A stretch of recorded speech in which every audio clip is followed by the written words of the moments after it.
Bonjour. Je ne sais pas si c'est utile de me présenter. Je suis Philippe Corbel.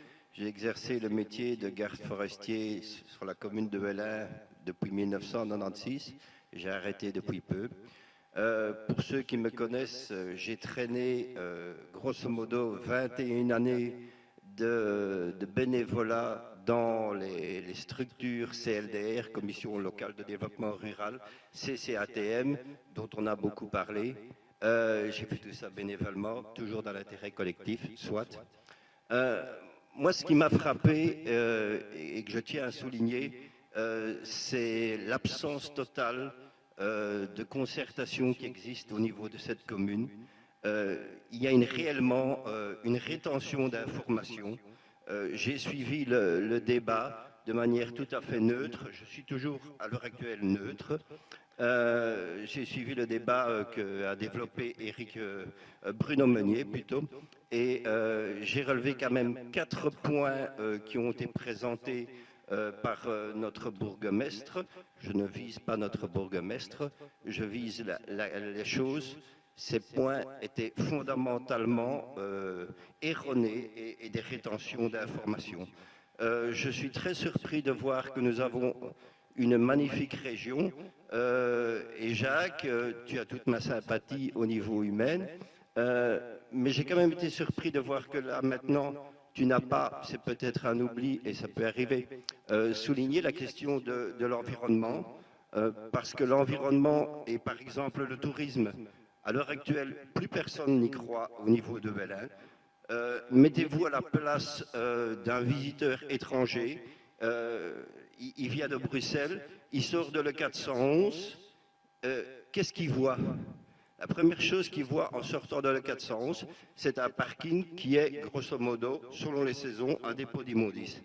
Après ça, il arrive, il avance et il voit le zoning industriel, qui est quelque chose de très bien, mais qui est quand même, malgré tout, au niveau visuel, pas quelque chose de vraiment très très beau à voir. Il tourne, il met son clignotant à main droite. S'il le met à main gauche, il est parti sur Daverdis. Il est perdu pour nous. S'il le met à main droite, il voit l'entrée de Velin.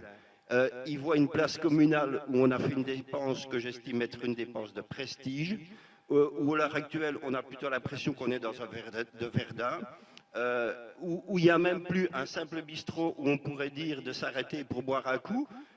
Le gars, il voit ça, qu'est-ce qu'il fait? Il continue. Il est parti sur la Semois. Quand il arrive sur la Semois, je fais de la randonnée équestre, pédestre, dans toute la Semois. Quand on voit les aménagements touristiques respectueux de l'environnement qui ont été faits, je m'interroge. Je vois qu'ici à Velin, on ne laisse plus de place pour les choses qui sont belles. La beauté des lieux, c'est notre seul poumon vert et notre poumon visuel. C'est la question de dire, tiens voilà, est-ce qu'on a quelque chose de beau à offrir, en l'occurrence notre forêt? Et tu as parlé de la forêt, Jacques, tu as souligné que ça avait un intérêt économique. Je te fais, entre guillemets, gentiment le reproche et je te demande comment tu vas envisager de remédier ça le cas échéant, de dire qu'il y a un rôle écologique de la forêt, parce que le rôle écologique de la forêt, à court ou à moyen terme, il faudra se rendre compte, ce sera la priorité pour nous. Ce ne seront pas les 10% du revenu qui sont une réalité. Notre forêt a vraiment besoin d'être un organe de concertation citoyenne. C'est très important pour nous, c'est très important pour le tourisme et on en a vraiment besoin. Mais j'ai confiance en vous. Merci.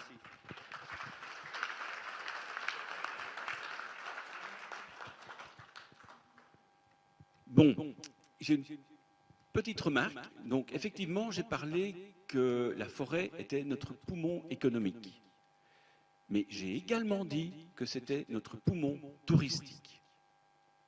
On peut la voir là. C'est pour ça que j'ai demandé ça. Bon, maintenant, il est évident qu'il est impossible, dans un programme, de dire tout ce qu'on peut faire. Ici, j'ai en plus pris certains points, donc je n'ai pas tout pris, mais dis-toi bien que pour moi, la forêt, vu mes activités,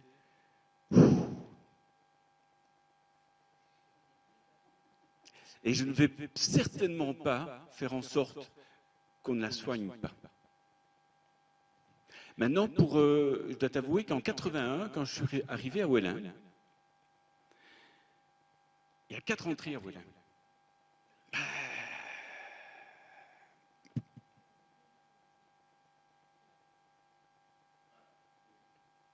Mais il faut nous laisser le temps. Hein. Je vais compléter, Philippe, merci pour ton intervention. Ce qu'il faut, en tout cas, je pense que pour les élus locaux, c'est toujours trouver cet équilibre. Okay, donc il faut trouver l'équilibre entre les différentes thématiques, c'est ça, et essayer de trouver une réponse pour le plus grand nombre. Et effectivement, l'environnement, le développement durable, c'est très important, mais l'aspect économique aussi, il y a certaines personnes qui travaillent, et donc il faut jongler, il faut concerter, ça c'est le mot qui est primordial. Dans certains programmes électoraux de 2018, on avait fait cette thématique, son leitmotiv, et moi je trouve qu'on a loupé, derrière ces 6 dernières années, cette concertation citoyenne. Et je pense que si on met tous les gens compétents et qui ont envie d'améliorer les choses pour notre commune, on va y arriver.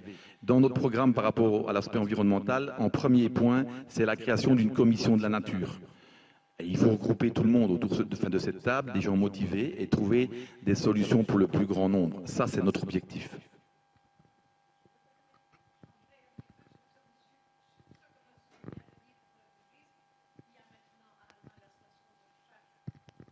Des voitures électriques. Qu'est-ce que les gens font en attendant? C'est ma fille qui me l'a fait remarquer.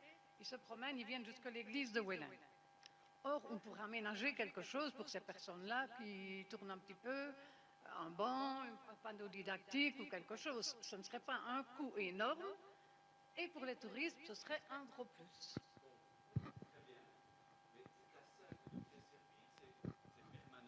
Trimestriel, nous dire tout ce ressenti, je suis tout à fait d'accord.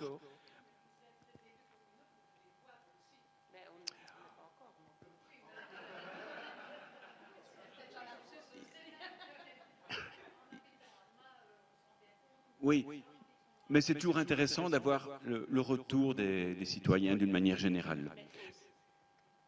Aussi, dans le programme, vous avez pu remarquer qu'on a mis qu'on allait aménager des endroits conviviaux, essayer d'aménager dans chaque commune, dans chaque village, pardon. Non, mais on n'y est pas encore, quoi. Si on y va, on sera prête dès que possible, mais bon, voilà.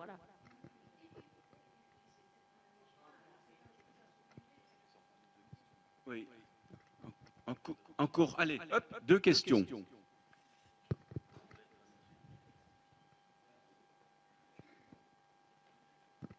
Bonjour. Voilà, Loïc avec ma compagne, on est arrivé à Chanly il y a 11 mois, plus ou moins. Et j'en ai pas entendu parler ici, mais je ne sais pas si c'est un point que vous avez déjà entendu parler. C'est la sécurité à Chanly. Il y a une pétition apparemment qui a tourné dans le village concernant la rue principale, la rue de France, qui fait Alma-Télin. Et c'est un vrai problème. En fait, on s'en est rendu compte, on n'a pas été au courant de la pétition quand ils sont passés chez nous. Mais c'est cette rue qui, normalement, est à 50 km/h et où les voitures roulent à n'importe quelle vitesse. Et on ne se sent pas du tout en sécurité. Alors, je ne sais pas s'il y a des Chanlinois dans la salle qui ressentent la même chose. Mais il y a eu une réunion hier avec, justement, la majorité pour parler de ce problème. J'aurais voulu savoir si vous étiez au courant de ce problème à Chanly.